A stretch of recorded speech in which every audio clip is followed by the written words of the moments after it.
Can you imagine working hard on something, putting dozens to hundreds of hours into a project that you feel passionate about, only for no one to care about the end result? You know, I make videos for YouTube, which when compared to making a video game has a somewhat equatable sense of dread behind it. What if no one likes it? Did I do something wrong? Did I talk about Spec Ops for Line again? Damn it, gotta stop doing that. And yet with video games, the more interesting cases are games that come out to widespread critical acclaim, they sweep up the 10 out of 10s, and yet no one buys them. Like, did the marketing team do a crap job, or did the public just not take to it like expected? We don't know what's good for us. So functionally, this video accidentally works as a showcase of underrated video games, but it's a little more niche than that. There's a story behind every commercial failure in the gaming industry, but especially when events transpired against a very capable video game. How exactly did a great video game sell so badly? It's what I'd like to investigate today. I should also mention that freeware and free-to-play games obviously don't count because it's not really in the spirit of the video. You're right, I am looking for an opportunity to talk about Doki Doki Literature Club, but now is not the time. I will find that time though.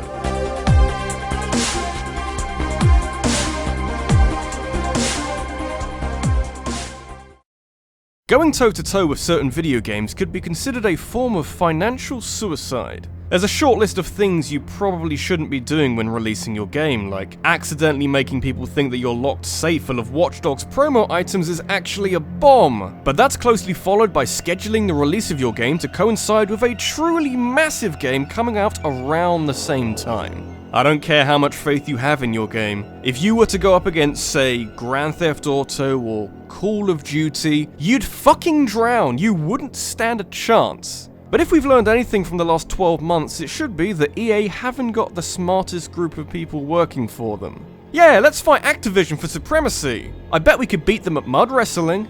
EA and Activision have been slinging crap at each other ever since Battlefield and Call of Duty emerged as these mega franchises that can print money on demand, but that's not really a fair comparison. One of those names is a lot bigger than the other. Can't really consider it a fair fight. So how do you go about toppling Call of Duty? Well, if 2016 was anything to go by, Call of Duty's biggest weakness is itself, and the franchise's inability to listen to the people who spend money on the video games. The backlash following Infinite Warfare put 2016's offering under intense scrutiny, and I think the idea was that EA would catch Call of Duty with its pants around its ankles and sweep in heroically with their trench warfare and very loud tanks, and turn some of COD's fanbase over to their side. Now, this would make sense, and at this point you're probably wondering why any of this is relevant to a video about games that no one bought. But EA weren't content with just Battlefield 1 taking on Call of Duty. Titanfall 2, the multi-platform sequel to the exclusive, decently okay Xbox game that was published by Electronic Arts, held the unenviable release date of slap bang in the middle of two of the biggest names in the industry. EA's gambit was to launch two very competent shooters before Infinite Warfare to really ramp up the pressure, but all it did was annihilate Titanfall 2's sales. Unsurprisingly, if the same company releases a smaller game a week after a bigger game, the bigger game completely dwarfs everything about the smaller game. Despite a huge amount of critical acclaim and straight up one of the best single-player campaigns you'll experience in any shooter, Titanfall 2 sold so poorly that Respawn Entertainment, who made the game, had to be bought out a year later to offset the finances. Who bought them, I hear you ask? Well, these days they've got a penchant for microtransactions and not finishing games. It's none other than Electronic Arts, the new, proud owners of Titanfall. Until the next game doesn't perform well, then they'll dissolve the shit out of it.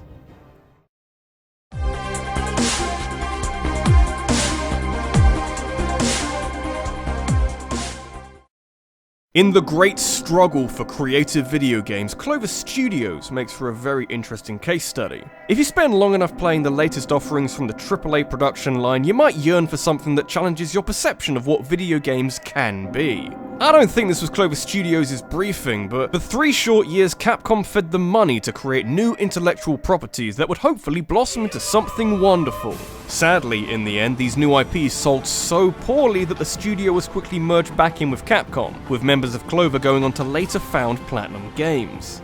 But why did they do so badly? Beautiful Joe, God Hand, Okami, they're all good games. Except for Okami, which is actually one of the best games of all time. Probably should have sold a bit better, really. None of these games, with perhaps the exception of Beautiful Joe, benefited from a sensible release schedule. Maybe bringing a game out in the shadow of one of your competitors isn't the smartest move, but it looks like a stroke of genius compared to releasing Okami and God Hand at the dawn of the 7th generation of consoles. So, while everyone was getting excited for the release of the Wii and the PS3, you had two strange games coming out on the PS2 that no one cared for. That's a tough break for God Hand, but for Okami, a game that received numerous accolades and towering review scores, that is a killing blow to such a uniquely designed video game. It was already a bit of a hard sell considering how it doesn't automatically conform to a familiar genre and how it's this artsy wolfy game, but Capcom and Clover really didn't help themselves here. It makes it more surprising when you think that Okami has been released and remastered a few times on various other consoles, so clearly Capcom still believes in the property, but even with this show of support, it hasn't sold quite as much as it should have done. Aside from that, I don't remember seeing any advertising for any of these versions. You'd think that'd be the first thing you do.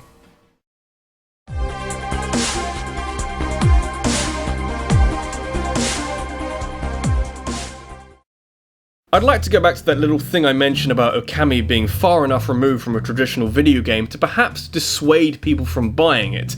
I don't really know if that was the case in the end, but you'd have to imagine that there was a more extreme example that the public really didn't take to.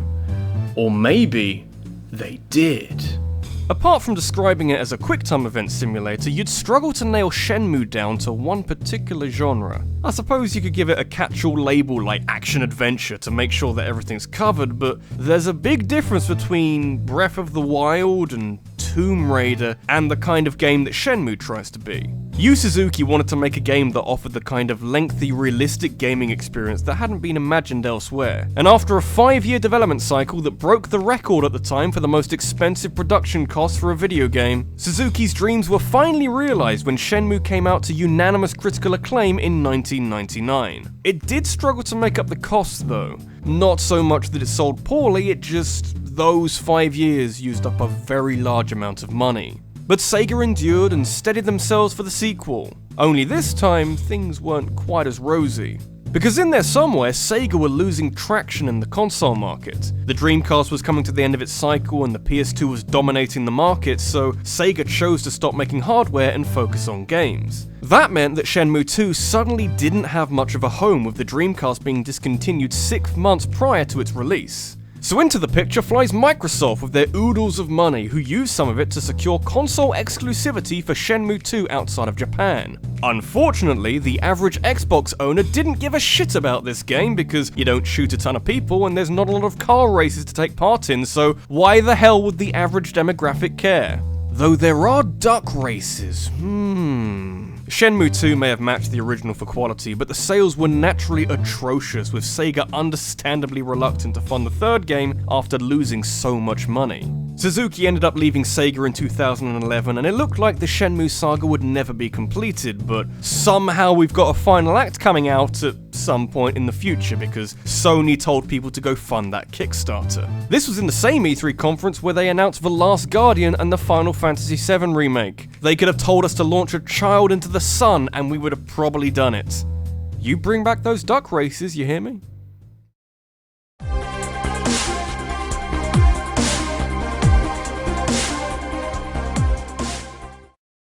When a franchise has a resurgence of any sort, you tend to forget what it was going through before this upturn in fortune. The abridged story of the Fire Emblem franchise is that Nintendo published 7 of these games as exclusive Japanese-only releases before the appearance of Marth and Roy in Super Smash Bros. Melee persuaded higher-ups to bring the next game to the West. The concern was that tactical RPGs wouldn't sell very well in the West, and they had a point, really. The entire franchise up until Fire Emblem Awakening could be considered a prime candidate for this video, since even the worst games had moments of real quality, but none of them sold as well as Nintendo would have liked. There's a few factors at play here, but one of these games sold terribly for a very, very simple reason: being behind the times. There were a couple of years in the mid to late 90s where franchises were trying to make the transition to 3D. The Dreamcast, the PS1, the N64, they were all dragging IPs into 3 dimensions with varying degrees of success.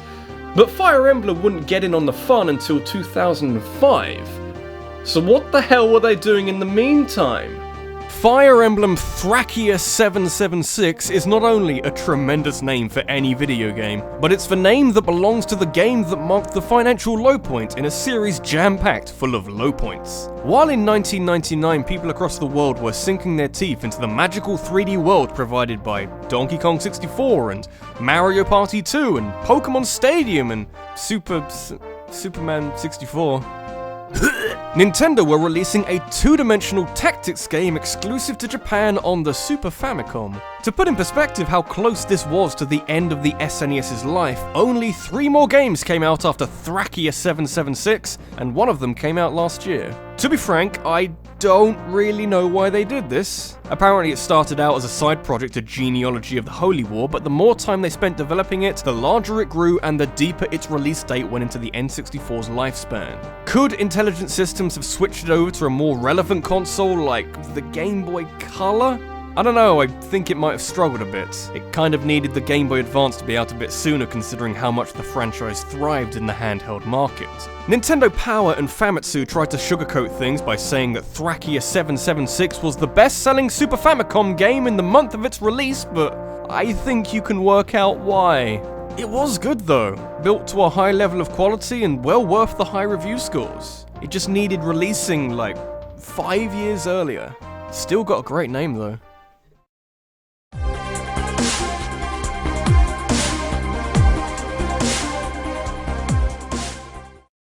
The pattern's been set, somewhat. You release the wrong game at the wrong time on the wrong console, and it doesn't matter one iota how good it is. People will pass it by in favour of other, more favourable options. It's kind of where you wish that games existed in a vacuum without being tied to a particular console, because if that console is on the way down, it'll drag everything and everyone with it. This is why I'm thrilled that Donkey Kong Country Tropical Freeze is getting a Switch release, because it's a wonderful, wonderful game that suffered from being on the Wii U. If only Panzer Dragoon Saga was so lucky.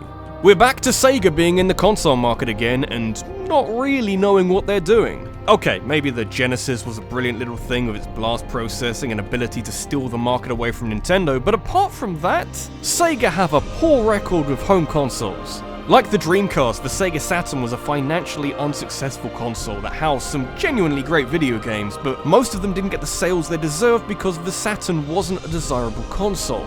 The Panzer Dragoon series spent most of its life on this console, and after 2 main titles that were on-rail shooters, Sega decided to tackle PlayStation head-on in a battle of JRPGs, with the 3rd game in the franchise taking up the challenge. In the red corner, weighing in at over 12 million units, we have the ridiculously successful Final Fantasy VII. And in the blue corner, weighing in at just over 100,000 I think, we have the unfortunate and unheralded Panzer Dragoon Saga, released on a console that had mere months left to live. Who do you think won? With Sega phasing out support for the Saturn in favour of the Dreamcast, Panzer Dragoon Saga didn't stand a chance. It suffered from virtually zero marketing and Sega's reluctance to ship more than a few thousand copies of it to the West, because of the hesitancy of retailers to stock a game for an out-of-date console. Despite this, and against all odds, Panzer Dragoon Saga is considered one of the best games of all time, with a unique combat system that ends up feeling more like an action RPG at times, alongside full 3D graphics, the ability to free roam the world, and extensive voice acting, which certainly gives it ammunition when placed alongside Final Fantasy VII, but Sega's marketing and lack of support for the game left it with way too much to do by itself. You put this game on the PS1 or N64 and back it properly, and we'd be currently anticipating a new release later this year. Instead, Sega are doing weird things with Sonic. This is the bad ending, yeah? This is RabbidLuigi, and you have to wonder, with Panzer Dragoon Saga being such a great game, why Sega haven't thought to re-release it at any point after, but unlike a lot of other consoles around at that time, the Sega Saturn has proven nigh impossible to emulate, and Sega have lost the source code anyway, so if they were to re-release it, it would take a lot of effort. They'd have to build it up from scratch. That is why, if you were to try and buy Panzer Dragoon Saga today, it costs you hundreds of pounds and dollars just to play it. Beginning to get the sense that Sega don't really know when they've got a fun thing to play with.